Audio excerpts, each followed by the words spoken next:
L'observation est le point de départ de la science.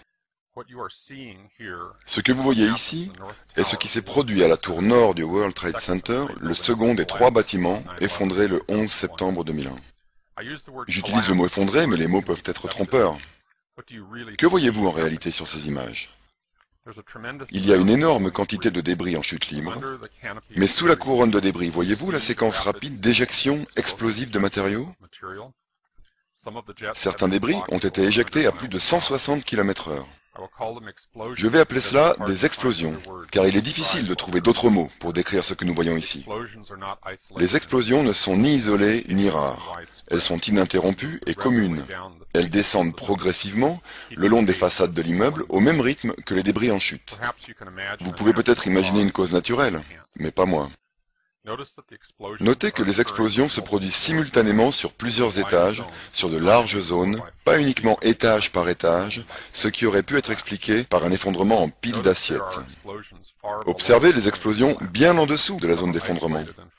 Certaines sont localisées et concentrées, c'est ce qu'on appelle des pétards, dans le jargon de la démolition contrôlée. En tout cas, ce n'est pas une démolition contrôlée classique. L'immeuble est progressivement détruit à partir du haut par des vagues d'explosions produisant une grande quantité de débris. La destruction se fait en plusieurs vagues, et non pas en une seule. La rapide séquence d'explosions se produisant près de l'angle visible de l'immeuble est la plus flagrante. Simultanément, nous voyons se produire une autre vague d'explosions, bien plus bas sur les façades de l'immeuble, sous le rideau de débris en chute libre. Les 2 vagues d'explosions progressent vers le bas, le long des façades de l'immeuble, à la même vitesse que les débris en chute, quelques mètres plus loin. Les blocs de béton ne sont pas tombés au sol, ils ont été pulvérisés et réduits en poussière. Il n'y a quasiment aucun gros morceau de béton parmi les décombres. Notez que le béton qui est violemment éjecté des côtés de l'immeuble est déjà réduit en poussière. Notez aussi que dans le nuage de poussière, il y a d'énormes poutrelles, des sections entières d'acier de l'ossature, qui sont visiblement projetées hors de l'immeuble. Le déplacement horizontal de certaines poutrelles a atteint une vitesse de plus de 110 km/h. Certaines de ces poutrelles se sont empalées dans les façades des buildings avoisinants.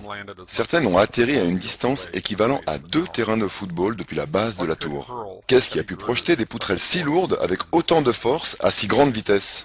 Certains ont supposé que le poids de la tour, en s'écrasant sur les poutrelles, avait exercé une très forte pression et les avait pliées, qu'elles avaient été éjectées sur les côtés comme des ressorts.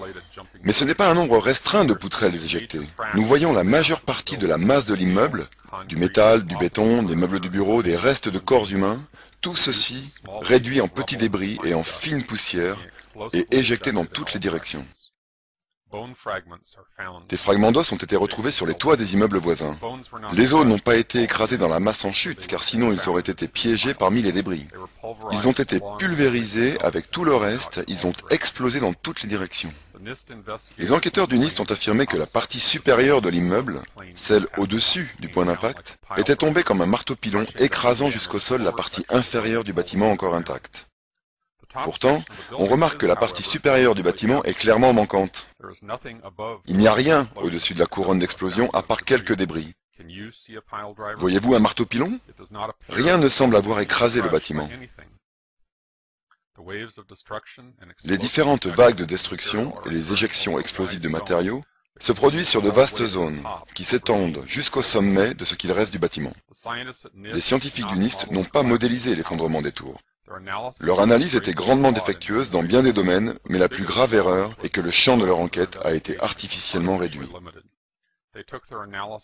Leur analyse s'est arrêtée au moment où l'effondrement a commencé, comme si tout ce qui suivait était inévitable et ne nécessitait aucune explication.